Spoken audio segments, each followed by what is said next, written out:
Cinemassacre's Monster Madness. Top 10 Tuesday. Here's the last part of my top horror marathons. This time we cover the Bronze Age. To me, the Bronze Age includes the 70s and 80s, which upped the ante for gore and broke all new grounds, which has never been topped since. It's the last true classic era of horror before the modern age began. So once again, I'm splitting the list by decade, top 10 of the 70s and top 10 of the 80s. Let's begin. Top 10 70s horror films. An honorable mention goes to Black Christmas. It's one of the first holiday slasher films, and without it, we wouldn't have had Halloween. Also got to mention Alice Sweet Alice, Tourist Trap, and the Nosferatu remake. But there's still probably a bunch I'm forgetting about. I've already had to revise this script at least 7 times because I keep forgetting something. Alright, number 10. The Omen. I never compromise with these lists, but The Omen I think is a bit overrated. So I put it on this list not as one of my personal favorites, but as one that I recommend so that you can see it and make your own judgment. Number 9. Last House on the Left from Wes Craven and Sean Cunningham. Not a perfect film, there's some weird comedy interludes with the dopey police officers, but the main story is as shocking and disturbing as they come, with a group of psychopaths who torture and rape women. It's horrible, a true horror film by definition, and the low-budget look makes it seem so much more authentic. Number 8.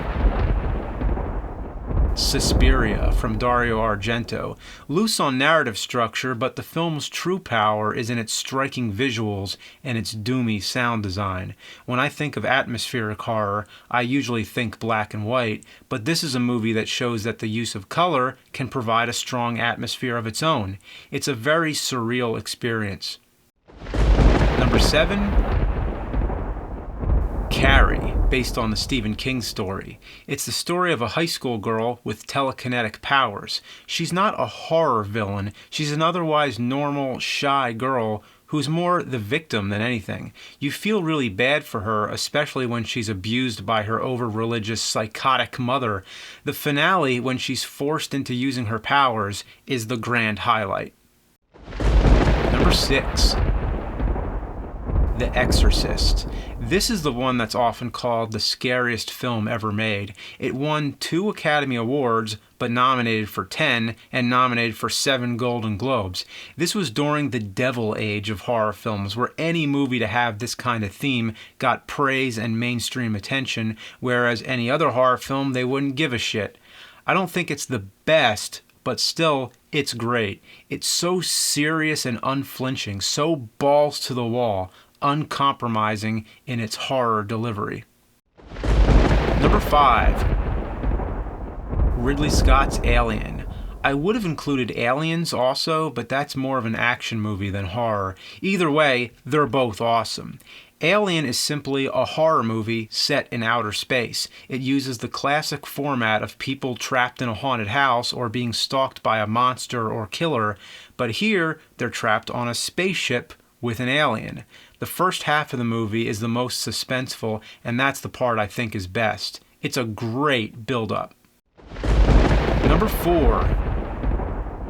Dawn of the Dead. This sequel to Night of the Living Dead has no close connection and follows a new group of characters, but it's set in the same world with the dead taking over. The shopping mall setting is the perfect idea to hide from a zombie apocalypse.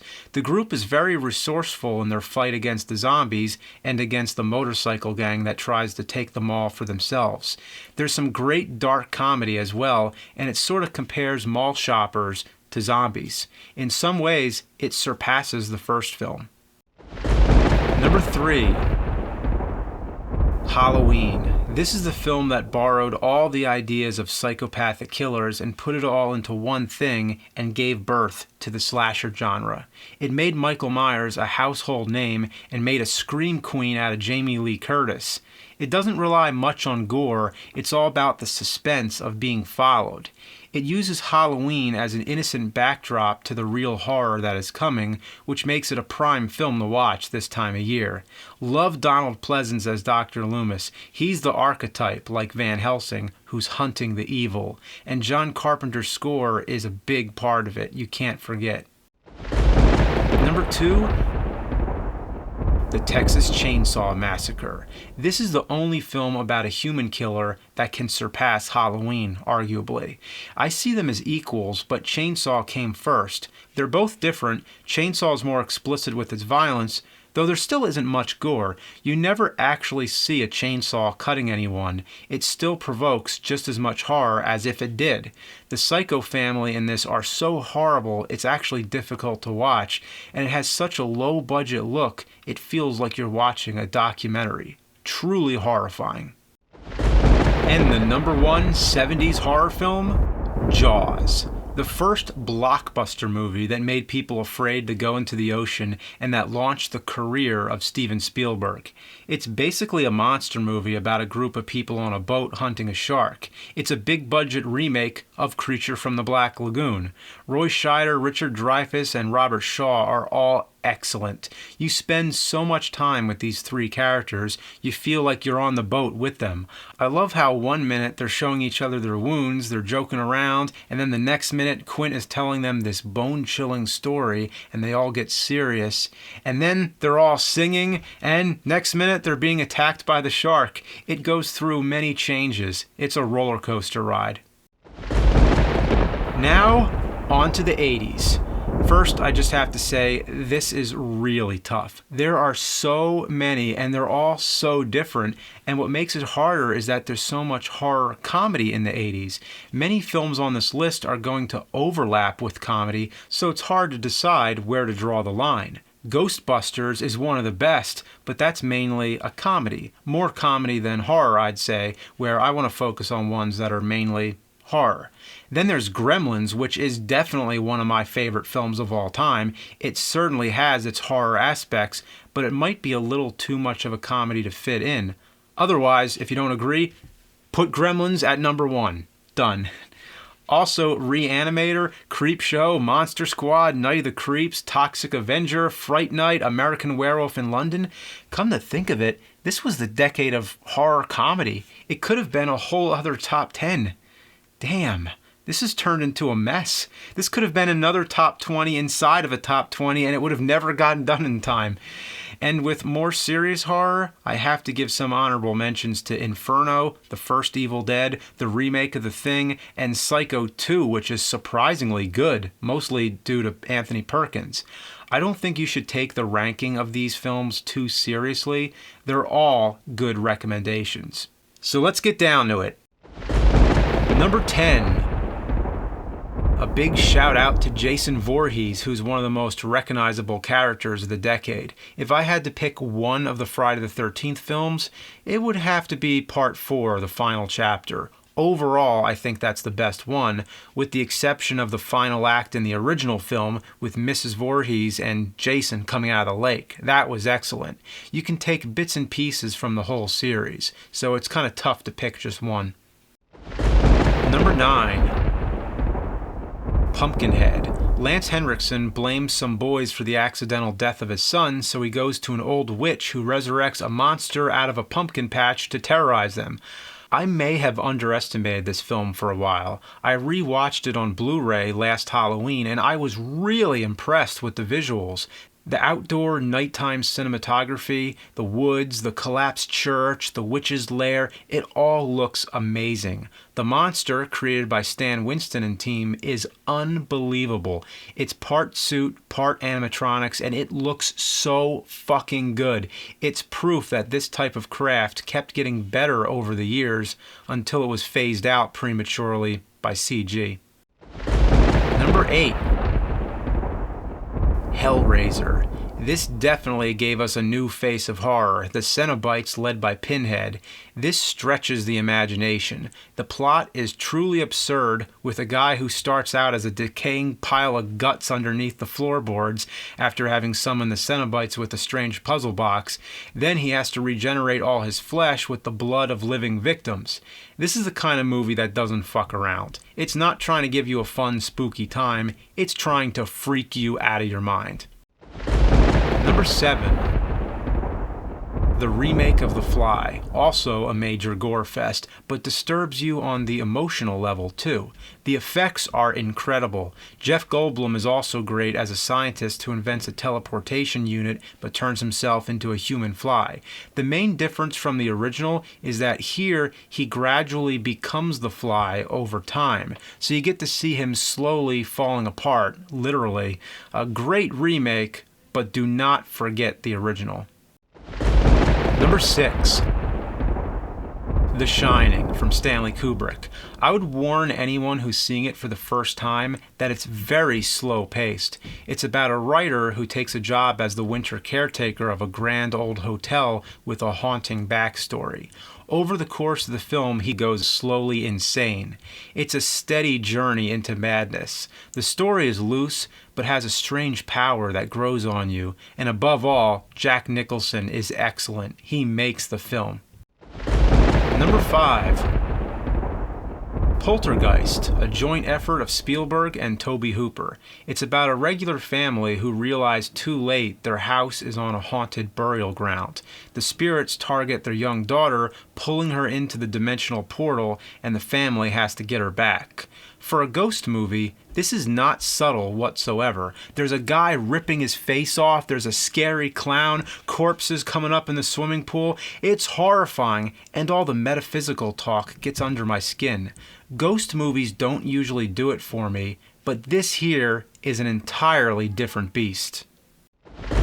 Number 4. Nightmare on Elm Street, the movie that made everyone afraid to go to sleep. What a great idea. If your nightmares can hurt you, you're fucked. Freddy Krueger is one of the true faces of fear among kids in the 80s. Unlike other slasher villains who were usually masked, Freddy had a face, a voice, and one hell of a personality. The idea that anything could happen in a dream opened up all kinds of creative possibilities. Part 3 might be my favorite, but if you're new, I say start with the original. Number 3. Day of the Dead. Third in Romero's Dead series, this is the one that most people don't like the first time they see it, but I think on repeat viewings it keeps getting better and better. This is the darkest, most claustrophobic of the Dead films, as we go underground to see that the last survivors are in the hands of a military operation run by the ruthless Captain Rhodes. He steals the show. One mean son of a bitch. The theme of the Dead films becomes complete here with the dehumanization of humans and the rise of the dead. Also, the Tom Savini gore effects are some of the best ever. Number 2. Return of the Living Dead. A lot of people hear the title and think it's a sequel to one of the Dead films, but it's not. It's totally unrelated. So watch it. You're good to go. This is a different take on the zombie genre. Here, you can't kill them by shooting them in the head. It's the nerves, which you can't do anything about. If you sever an arm, the arm crawls around. Every part is independent. This raises the stakes and makes for a much scarier threat. I wonder why nobody copied these kind of zombies. Also, these zombies are smarter. They can talk, and they specifically eat brains. And it contains some elements of dark comedy. What makes it funny is how the characters panic and are constantly making the wrong decisions, making the situation worse and worse. Every second is entertaining. And the number 1 80s horror film, Evil Dead 2. This is partly a remake of the first film, so you don't need to see the original to understand it. There's not much to the plot, it's all just an over-the-top melee, blending horror, action, and comedy, though it's still mainly horror. Bruce Campbell has a great knack for physical slapstick, and he takes a lot of abuse. And director Sam Raimi had a field day with inventing all kinds of camera tricks. The camera is always flying around the place, going through windows and cars. The whole movie is a whirlwind. I can't do it justice. Just watch it. Following the 80s began the modern age. Here, the world got so burnt out with horror that they had to resort to parodying horror with movies like Scream, which I think in a nutshell defines the audience's sensibilities of the 90s. I don't mean it's the best. There were tons of great ones in the 90s. Misery, Candyman, Silence of the Lambs, lots of them. But the majority of modern age horror films are mainly repeating what was already done in the Bronze Age, even remaking every major film from it. Every now and then something original comes along, but as a whole, the modern age is not breaking any new ground. Even though we're 2.5 decades in, I still haven't seen enough where I'd feel comfortable doing a top 10. Not yet, at least. I'm still watching and still waiting for the next new great thing.